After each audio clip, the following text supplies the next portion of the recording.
क्या कोई ऐसा इंसान है दुनिया में जिसकी करतूत देखकर आपको ऐसा लगे कि इंसानियत भी शर्मसार हो चुकी है? जी हाँ, ऐसा इंसान है दुनिया में जिसने 1 नहीं, 2 नहीं, 3 नहीं, 4 नहीं, 5 नहीं, बल्कि 50 मुर्दा औरतों के साथ कब्र में घुसकर दुष्कर्म किया। वो मुर्दा इंसान जिसको देखने से भी लोगों की रूह कांप उठती है।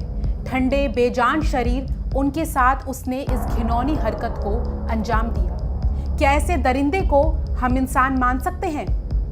ये वाक्य है पाकिस्तान का।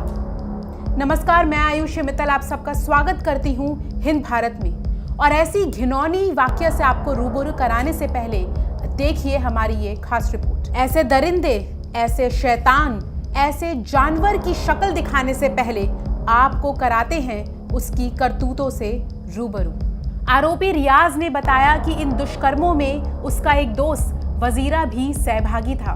वजीरा भी कब्रिस्तान में काम करता था, जिसकी इस वक्त मौत हो चुकी है, लेकिन रियाज अब है सलाखों के पीछे। मैं पूछ रही हूँ तुम्हारी सजा क्या होनी चाहिए?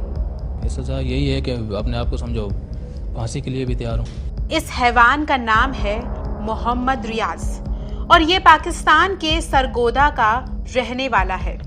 पकड़ में आने से पहले ये कराची के एक कब्रिस्तान में 15 से 16 साल कब्रों में पानी देने का काम कर रहा था।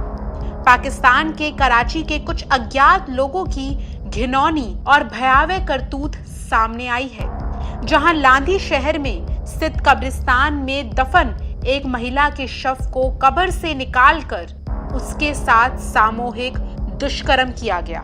मृतक महिला के परिजन इस भयावह घटना के संबंध में कोई मामला दर्ज नहीं कराना चाहते हैं। इस घिनौने कांड के सामने आने के बाद इस्माइल गोट कब्र गृह के पास बड़ी संख्या में महिला के परिजन और उसके रिश्तेदार एकत्र हुए हैं। उन्होंने बताया कि मृतक के शव को कुछ लोगों ने कब्र से बाहर निकाला और उसके साथ सामूहिक दुष्कर्म किया। यहाँ किस जुर्म में हो? यहाँ समझो मेरे साथ एक वो लड़का था वजीरा, तो समझो ये वो गोरकंदा में पानी डालता था। वैसे मैयत दफन होती थी, मैयत आती थी औरत की, तो उसको दफनाते थे समझो। और मगरिब के बाद समझो उसके साथ वो गलत काम होता था, कार्रवाई करते थे। दोस्त करता था? हाँ, मैं भी उसके साथ होता था। तुम भी उसके साथ होते थे? मृतक को इस घटना से 1 दिन पहले कब्र में दफनाया गया था। इस घिनौनी घटना को अंजाम देने में कितने लोग शामिल हैं, इसका अभी तक पता नहीं चल सका। परिवार ने कहा है कि कब्रिस्तान में रखरखाव के लिए जिम्मेदार केयरटेकर ने उन्हें बताया कि एक कुत्ते ने ताजी बनी कब्र से स्लैब हटा दिया था, पर महिला के परिजन ऐसा नहीं मानते कि कुत्ता कब्र से स्लैब हटाने में सक्षम होगा।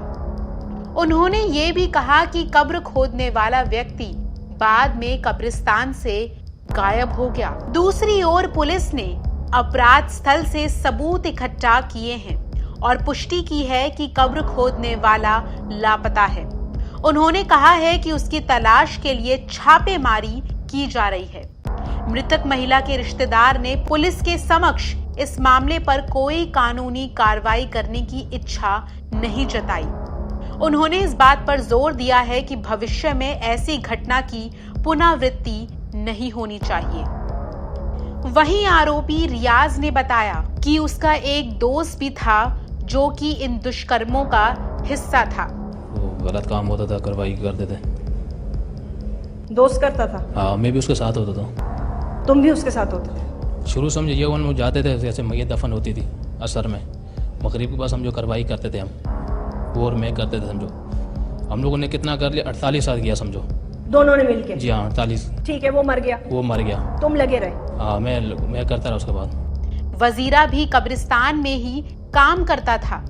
वजीरा की मौत हो चुकी है, लेकिन रियाज सलाखों के पीछे है। बातचीत के दौरान रियाज ने बताया कि मैंने और वजीरा ने मिलकर 48 मुर्दा औरतों के साथ दुष्कर्म किया। तुम कब्र खोदते थे, अंदर जाते थे और कब्र खोदते थे, स्लेब हटाते थे पीछे वाले पाँव की जगह में, स्लेब हटाया, स्लेब वो कबर की जगह पे ना, कहाँ पाँव की जगह होती है, वो हटाते थे, फिर अंदर जाते थे। पहले वो जाता था अंदर, फिर उसके बाद फिर मैं जाता था। तो फिर गलत काम करते थे कबर में अंदर मुर्दे के साथ, लड़की होती थी। कितने मुर्दों के साथ ये कर चुके हो? ये 48 साल हो गए, 48 साल हो गए। जबकि उसकी मौत के बाद मैंने 2 और मुर्दों के साथ शारीरिक संबंध बनाए। उसने बताया कि कब्रिस्तान में जब शव आते थे और लोग उनको दफन करके चले जाते थे तो हम फिर से कब्र खोदते थे। पाँव के पास से स्लैब हटाकर मुंह काला करते थे। कब्र में पहले वो उतरता, फिर मैं जाता। जब उनसे पूछा गया कि वो किस तरह पहचानते थे कि मुर्दा मर्द है या औरत, तब उसने बताया कि औरतों को दफनाते समय पर्दा डाला जाता था, इससे हम पहचान लेते थे। औरत का पता कैसे चलता था? वो ये होता था ना कि कैसे ऊपर जैसे जब औरत दफनाते तो ऊपर चादर डालते हैं और जब उसको पर्दा कराते हैं उसको, उससे पता चल जाता था, उससे समझ आता था कि ये औरत है ये। रियाज ने बताया कि आखिरी बार जब वह कब्र में उतरा तो उसने देखा कि औरत का मुंह खुला है, दांत दिख रहे हैं और उसकी आंखों में से रोशनी निकल रही है। वह डरकर भागा और लोगों ने उसे पकड़ लिया। इसके बाद ही पूरा खुलासा हुआ कि वो पिछले कई वर्षों से अपने साथी के साथ मुर्दा औरतों के साथ दरिंदगी कर रहा है। जब उससे पूछा गया कि अल्लाह को वो क्या जवाब देगा तो उसने ये कहा कि मैंने अल्लाह से माफी मांग ली है। हालांकि उसने ये भी कहा कि हाँ, मैं जानवर हूँ, मुझे जान से मार देना चाहिए, मैं फांसी के लिए भी तैयार हूँ। तुम जानवर हो, जानवर, तुम आदमी हो ही नहीं, तुम जानवर हो। पाकिस्तान पुलिस ने इस हैवान पर मुर्दों की बेइज्जती, अनप्राकृतिक कृत्य जैसी कई धाराएं लगाई हैं, पर ऐसे इंसानों की या ऐसे शख्स की सजा शायद इस दुनिया में तो नहीं है। हिंद भारत की इस खास पेशकश में इतना ही। आप मेरे साथ देखते रहिए हिंद भारत, जहां नहीं रुकता खबरों का सिलसिला।